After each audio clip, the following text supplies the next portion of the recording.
saat kita gagal, boleh sedih gitu, boleh kecewa, tapi kemudian bangkit gitu, jangan lama-lama larutnya. Karena apa? Gagal itu kan bagian dari proses kita kan, proses belajar.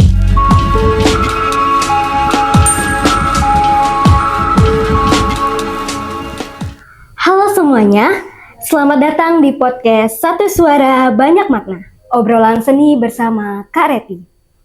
Di podcast ini, kita akan ngobrol santai seputar seni teater, tentang rasa, kata, dan makna yang seringkali lahir dari hal-hal sederhana.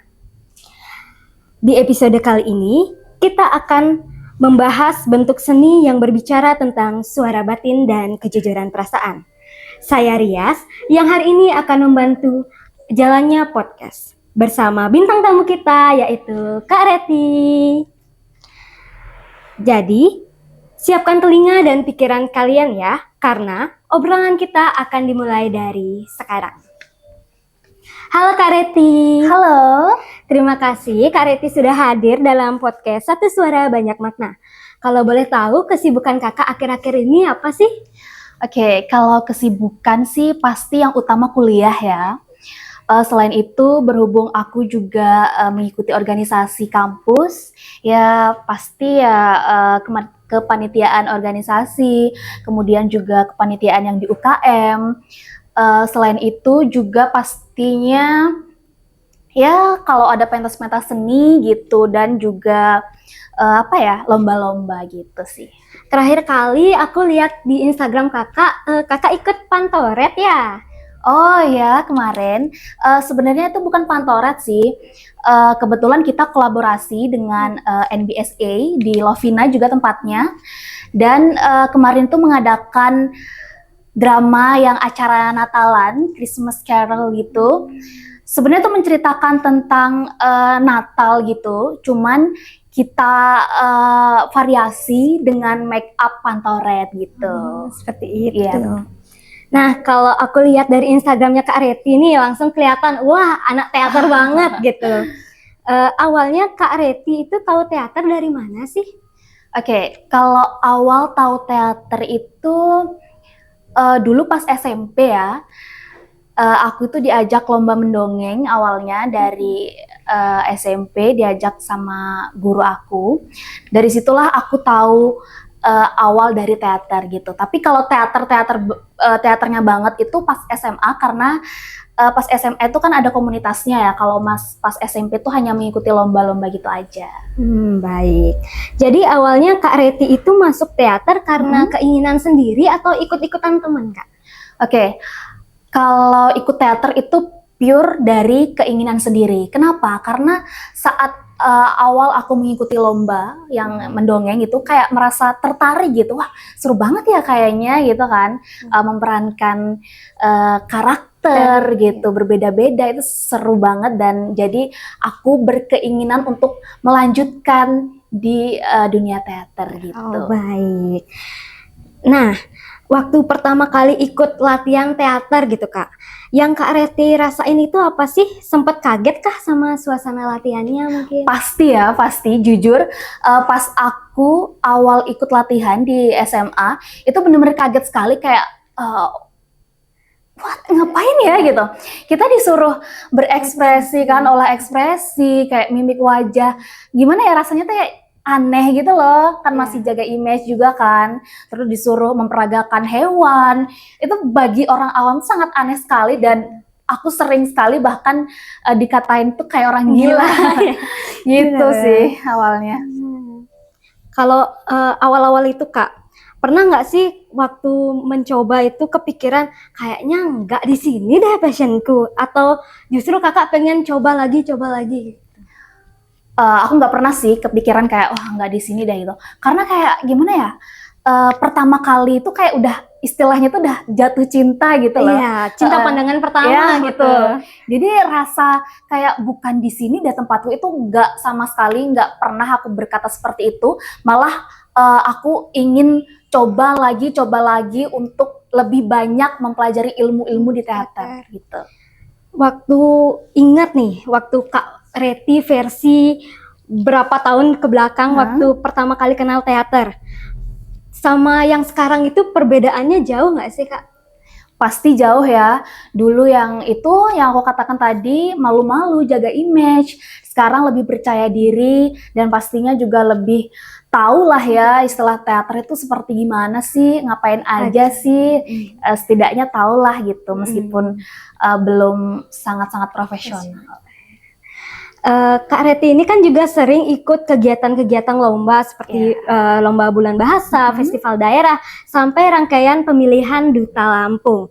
Nah, awalnya apa sih yang bikin Kak Reti memberanikan diri untuk ikut lomba-lomba tersebut?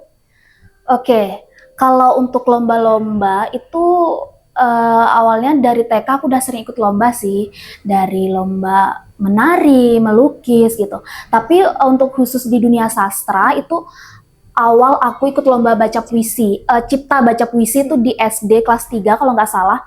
Dan ya gitu diajak guru diseleksi, kebetulan juga aku yang dipilih untuk menjadi perwakilan sekolah gitu. Hal yang memberanikan diri aku untuk ikut lomba, pertama pastinya dukungan dari orang tua itu sangat penting sekali. Kemudian juga bimbingan dari guru. Dan aku juga merasa tertantang gitu loh kalau ikut lomba, kayak misal gagal nih, wah kok bisa ya gagal gitu. Jadi tertantang untuk mencoba lagi gitu agar bisa tercapai kemauannya gitu. Wow. Waktu pertama kali kakak ikut lomba puisi dan teater di tingkat kabupaten maupun di tingkat nasional, menurut kakak apa sih beda vibes dan setiap tantangan di tingkatan itu? Oke, kalau perbedaan pasti sangat jauh sekali ya. Jika di kabupaten itu kan lingkupnya hanya ya teman-teman sekabupaten daerah itu aja gitu. Kalau nasional pasti kan lebih meluas ya, berbagai daerah, dan biasanya nasional itu juga dibuka untuk umum kadang. Jadi tantangannya adalah gimana ya, lawannya itu, saingannya itu bahkan ada yang udah profesional, yang udah sepuh-sepuh tuh ikut lomba. Itu sih tantangannya. Nah, dari tantangan di nasional itu, gimana sih cara kakak mengatasi rasa gugup, pasti apalagi di tingkat nasional kan Kak, dengan berbagai banyak orang yang ikut lomba itu, gimana cara kakak untuk mengatasi demam panggung? Oke, kalau aku sendiri untuk mengatasi demam panggung gitu, gini, aku berprinsip bahwa saat aku berada di pentas, berada di panggung, gak usah mikirin kayak, aduh nanti menang gak ya, aduh gimana ya kalau kalah gitu. Tapi yang aku fokuskan adalah ini hari perform aku gak usah mikirin menang atau enggaknya, yang penting aku sudah menampilkan versi terbaik aku di hari itu. Jadi kayak itulah mengurangi rasa gugup aku agar tidak terlalu memikirkan yang seharusnya itu jangan dipikirkan dulu gitu. Pentingin dulu bagaimana perform kamu saat itu, yang penting sudah puas gitu. Berarti kepuasan itu yang utama ya betul Kak. sekali. Nah, selain mengikuti banyak lomba nih Kak, kakak ikut organisasi atau komunitas yang berhubungan dengan teater apa aja? Pastinya UKM Teater ya, UKM Teater Kampus Seribu Jendela, kemudian komunitas Mahima, komunitas terbesar yang ada di Singaraja, dan yang ketiga itu komunitas Cemara Angin, itu komunitas dari jurusan Bahasa Sastra Indonesia. Perbedaan dari masing-masing komunitas ataupun organisasi tersebut itu apa sih Kak? Dan boleh nggak sih diceritain sedikit apa arti komunitas itu buat perjalanan seni kakak? Kalau perbedaan itu nggak ada bedanya ya, kayak gimana ya, namanya kan komunitas ya berkecimpung dengan hal sastra, sama aja sih. Ya kita membahas sastra, membahas puisi, terus mementaskan drama, seperti itu sama aja. Kemudian arti komunitas sendiri bagi aku itu gimana ya, udah kayak rumah gitu loh. Isi di sana itu bukan orang lain lagi, tapi udah menjadi keluarga aku sendiri gitu. Karena dari sanalah aku bisa tumbuh bareng-bareng tanpa ada hujatan. Kita bisa belajar bareng-bareng gitu loh. Berarti istilahnya itu komunitas itu tuh seperti rumahnya ya? Betul sekali. Nah, tadi kakak udah cerita soal komunitas yang kakak ikutin. Nah, dari situ peran kakak juga semakin besar sampai terlibat di UKM Teater Kampus Seribu Jendela. Nah, kakak ini juga yang aku tahu sebagai wakil ketua di UKM tersebut. Nah, waktu pertama kali kakak dipercaya sebagai wakil ketua, perasaannya gimana sih, Kak? Jujur takut ya awalnya tuh kayak aduh bisa nggak ya gitu. Tapi pastinya karena dukungan teman-teman sekitar juga, kemudian juga doa dari orang tua, dukungan dari orang tua, supportnya, yang pasti juga uh, apa ya namanya, keterlibatan Tuhan ya Astungkare, semoga berjalan selalu berjalan dengan lancar. Aku bisa memimpin UKM teater. Baik. Nah, aku ingin tahu sedikit nih Kak tentang UKM Kampus Seribu Jendela. Selain monolog, sebenarnya ada kegiatan apa sih yang ada di Teater Kampus Seribu Jendela? Oke, pastinya banyak ya. Monolog ini kan seni berbicara satu orang gitu, bukan berbicara, kayak bercerita gitu loh. Pastinya ada drama musikal, drama modern, tradisional, kemudian juga pantorat, pantomim. Selain itu musikalisasi puisi, baca puisi, cipta puisi gitu. Iya, banyak sekali. Dan kalau di UKM kita sendiri itu kita nggak hanya pentas-pentas gitu aja, tapi kita berkolaborasi dengan pihak-pihak lain juga. Kayak yang aku ceritain awal tadi, berkolaborasi dengan NBSA, kemudian kita juga sering sekali berkolaborasi dengan pihak-pihak sekolah, SMP, SD gitu. Kayak kita disuruh melatih teater dasar-dasarnya pas ekstrakurikuler teater di sekolahnya mereka gitu. Ternyata banyak sekali ya kegiatan di UKM Kampus Seribu Jendela. Nah, dari semua kegiatan di UKM itu, Kak Reti sering terlibat di bagian mana? Mungkin di monolog kah atau di musikalisasi puisi kah? Kalau terlibat itu hampir semuanya ya. Selain di pantorat yang pure pantorat, beda yang di NBSA itu belum, dan pastinya akan mencoba. Nah, proses latihan di teater UKM Kampus Seribu Jendela biasanya kayak gimana sih? Lebih ke eksplorasi gerak kah, teknik dasar, atau langsung ke pementasan Kak? Oke, pastinya teknik dasar ya. Kita biasanya tuh sering mengadakan latihan rutin setiap hari Minggu sore, biasanya itu di Taman Kota. Anggota-anggota UKM Teater semuanya hadir di sana, diawali dengan olahraga, muter lapangan, kadang kemudian olah suara, olah vokal, olah ekspresi wajah juga, dan kemudian biasanya kita juga bedah naskah gitu. Jadi nggak yang tiba-tiba tiba-tiba ikut pentas gitu ya, tapi ada bedah naskah gitu. Barangkali suatu saat nanti ada undangan pentas, itu nggak dadakan tiba-tiba latihan, tiba-tiba buat naskah gitu. Jadi ada tahapnya. Sudah gitu. Dipersiapkan. Ya, betul ya, sekali, sudah dipersiapkan.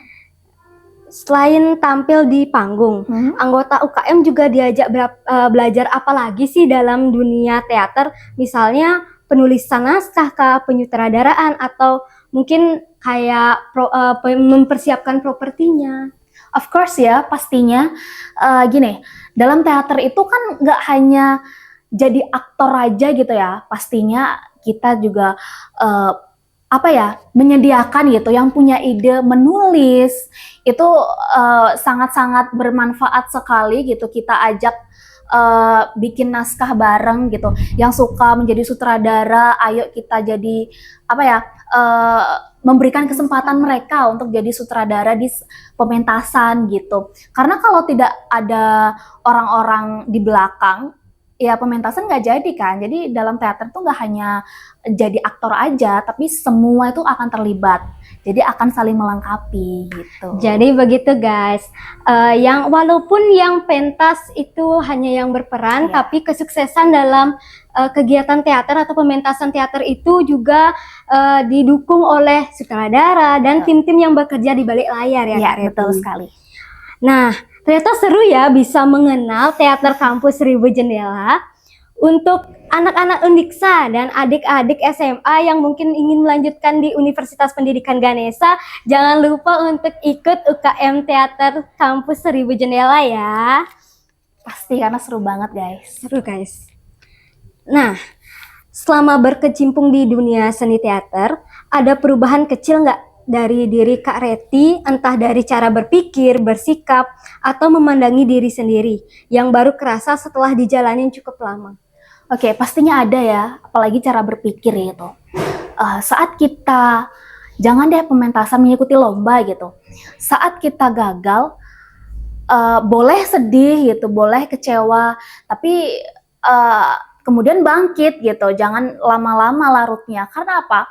Gagal itu kan bagian dari proses kita kan, proses belajar gitu. Aku mikirnya kayak, oke, kalau gagal berarti ada yang salah, berarti ada yang harus diperbaiki ke depannya agar tidak ada kesalahan lagi, agar keinginanku tercapai untuk ke depannya gitu sih cara berpikirku. Jadi jangan takut gagal Ya, guys betul, untuk buat teman-teman mencoba. juga. Nah, dari perjalanan kakak di teater pasti ada rasa di mana ngerasa capek banget dan ada fase di mana kakak ngerasa seneng banget. Di saat-saat capek itu apa yang biasanya bikin Kak Reti tetap bertahan di teater dan nggak menjauh dari teater? Oke, kalau dibilang capek fisik itu wajar lah ya, apalagi habis latihan ya rehat gitu. Kalau dibilang capek mental, aku bener-bener nggak pernah sama sekali di teater ini capek mental. Kenapa? Teater ini bener-bener kayak duniaku gitu lah. Kembali Kayak lagi. ya, di teater itu aku bener-bener jadi diri aku sendiri dan hidup gitu. Jadi kalau ngerasa capek itu aku bener-bener nggak pernah sama sekali. Tapi kalau misal buat teman-teman kalau ngerasa capek, coba upgrade diri gitu, introspeksi, dan ingat gitu loh, kalau kalian capek apa alasan pertama kalian berkecimpung di dunia itu gitu. Menurut Kak Reti, apa sih yang paling khas dari seni teater dibanding bentuk seni-seni lainnya? Oke, yang paling khas dalam teater itu kita bisa jadi apa saja. Bisa jadi orang gila, contohnya. Bisa jadi diri sendiri, bisa jadi orang lain kayak dulu kan masih kecil kayak pernah tuh kepikiran, aduh aku pengen deh jadi princess, aduh aku pengen jadi gini. Kalian masuk aja di teater, kalian bisa jadi hal-hal yang kalian inginkan gitu guys. Betul. Jadi pengen alay tapi takut dihujat gitu, mending masuk teater gitu kan. Walaupun ya kena hujat juga. Nah, buat orang-orang yang tertarik ke teater tapi masih ragu atau takut mencoba, pesan dari kakak itu apa sih Kak untuk mereka yang sebenarnya aku pengen masuk teater cuma aku takut ini gitu? Oke, buat teman-teman yang masih ragu nih join di teater gitu, kayak apa sih yang kalian takutin gitu loh. Dalam teater itu nggak harus kok kalian udah langsung harus bisa acting, harus bisa nulis dan segala macam. Karena kita semua di sana itu akan belajar bareng-bareng. Nggak ada ya di teater itu kayak dia yang paling hebat actingnya, dia yang paling pinter nulisnya, dia yang paling gini paling itu. Nggak ada, semuanya pure sama rata gitu. Jadi buat kalian yang masih ragu-ragu, kemauan kapan lagi gitu loh kalau nggak sekarang gitu, cobain aja dulu gitu kan. Aku yakin kalian pasti akan ngerasa enjoy karena pengalamanku sendiri bener-bener seseru itu di teater gitu. Jadi guys, coba aja dulu, siapa tahu ketagihan gitu kan. Nah, pertanyaan terakhir nih Kak, berdasarkan pengalaman Kak Reti di dunia teater, tips dan trik apa yang paling penting untuk dikuasai baik soal latihan mental di panggung maupun cara menjaga konsistensi terutama bagi mereka yang baru menekuni dunia teater? Oke, kalau tips and trik, pertama kalian harus siapin mental kalian gitu. Karena di teater ini kita nggak cuma menghafal naskah, tapi bagaimana kita bisa mendalami karakter yang kita perankan. Bagaimana kita bisa memahami latar belakang karakternya gimana, emosi karakter yang diperankan gimana gitu. Kalau kita sudah memahami, kita misal kita lupa dialog, kita nggak mungkin panik gitu loh, karena kita akan bisa mengimprove sesuai emosi yang diperankan tuh gimana sih gitu. Kedua, jangan takut saat berada di panggung. Misal kayak, aduh aku takut salah, aduh aku takut diomongin gini. No, jangan kayak gitu gitu. Kayak jalani aja dengan mengalir gitu kan. Kalau bener-bener kayak fokus, maka karakter yang nyata yang diperankan itu akan tersampaikan kepada penonton. Ketiga, terbuka dengan kritik. Di teater itu kritik udah jadi makanan sehari-hari gitu. Jadi kayak kalau misal ada orang yang anti kritik, oh my god gitu kan. Susah ya, Iya, kayak dikit-dikit ngambek gitu kan. Pinter-pinteran gitu gimana kita bisa menanggapi mana kritikan mana diri kita gitu loh. Kayak jangan sampai dibawa ke hati, jangan sampai dibawa ke personal pribadi gitu. Karena kalau kritikan ini kan termasuk gimana ya? Bagian dari proses kan, bagian dari evaluasi. Iya, ya? bener sekali. Kecuali sampai menyakiti hati itu baru. Kemudian gimana ya? Kayak tumbuhkan rasa cinta terhadap teater gitu, cintai prosesnya, rasakan prosesnya, kita tumbuh bareng-bareng gitu. Jangan berpikiran, aduh aku kapan ya terkenalnya, aduh aku kapan ya jadi aktor yang hebat, jangan. Kita harus merasakan gimana kita saat mempelajari ilmu-ilmu yang ada di teater. Dan yang terakhir pastinya harus jaga fisik, jaga kesehatan fisik. Karena apa? Yang dimiliki seorang teater itu hanya tubuh kita, tubuh diri masing-masing. Misal gini, kalau band gitu, orang yang suka musik yang mereka miliki apa? Alat musik kan, entah gitar, biola, atau drum gitu. Kalau anak teater apa? Cuma tubuh mereka yang mereka miliki gitu. Jadi makanya olahraga dalam teater kayak lari, pernafasan itu sangat penting sekali. Gitu. Baik, terima kasih Kak Reti. Ya, sama-sama. Nah, itu tadi obrolan santai kita bersama Kak Reti seputar dunia teater. Dari perbincangan ini, semoga kita bisa melihat bahwa seni bukan sesuatu yang jauh atau rumit, tapi justru dekat dengan keseharian. Tentang apa yang kita rasakan, pikirkan, dan ingin sampaikan lewat kata. Terima kasih banyak untuk Kak Reti atas kesediaan waktunya dan membagi tips and trik dan pengalamannya di sini. Dan terima kasih juga kepada teman-teman semua yang sudah mendengarkan podcast ini dari awal sampai akhir. Saya Rias, pamit undur diri. Tetap berkarya, tetap menikmati seni, dan jangan takut bersuara lewat kata.